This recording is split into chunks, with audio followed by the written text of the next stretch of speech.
তো দেখো বন্ধুরা, আবার একটা রেসিপি নিয়ে চলে এলাম। দেখো, রুটি বানাচ্ছি, তো চাপিয়েছি, দেখতেই পাচ্ছ, রুটি চাপিয়েছি। রুটি চাপিয়েছি, তোমরা দেখতে থাকো। তো দেখো হয়ে গেছে, ঝাঁকপিট উল্টে দেখতে পাচ্ছ, কারণ তোয়াটা আমি আগেই চাপিয়েছিলাম। এই দেখো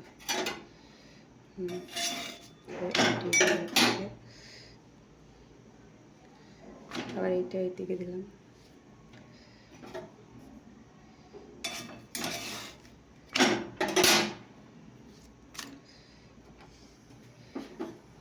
দেখতে পাচ্ছ বন্ধুরা, তো আমি এইভাবেই রুটি বানাই। আমি আগে আটা মাখিয়ে নিই, এক ফোঁটা নুন দিয়ে তারপরে তাকে সেনে একটু রেখে দিই তারপরে করি। তো দেখতে পাচ্ছ আমি রুটি বানাচ্ছি,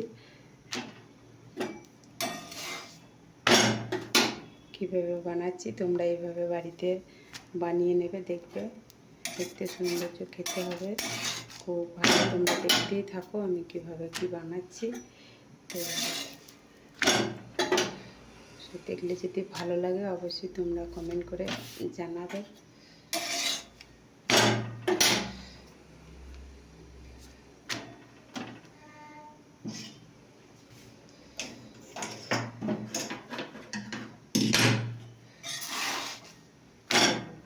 দেখতে থাকো।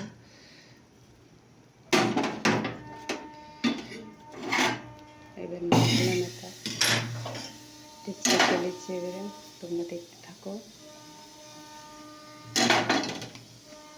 কীভাবে ফুলছে, কীভাবে করছি। তোমরা নিশ্চয়ই দেখতে পাচ্ছ, বলার নতুন করে কিছু নেই। হ্যাঁ, এটা ফুলে গেল, দেখলে তার থেকে হয়ে গেছে একটা।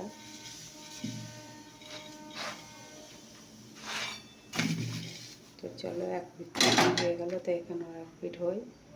হ্যাঁ, তোমরা শুধু দেখতে থাকো কীভাবে ফুলছে, কীভাবে ফোলায়।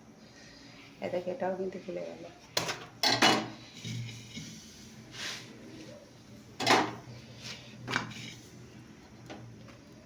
দেখো, দেখতে থাকো। আমি এবারে এটাকে এই পিঠটা একটু সেঁকে নিলাম, নেওয়ার পর দেখো এটাও কিন্তু ফুলে যাচ্ছে, দেখতে পাচ্ছি, এটা ফুলে যাচ্ছে।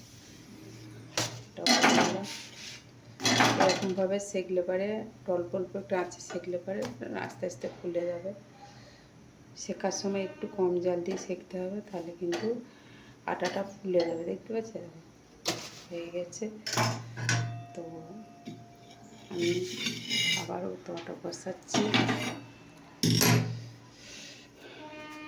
তো আবার রুটি দিচ্ছি, দেখো। তো তোমাদের কেমন লাগলো অবশ্যই জানাবে।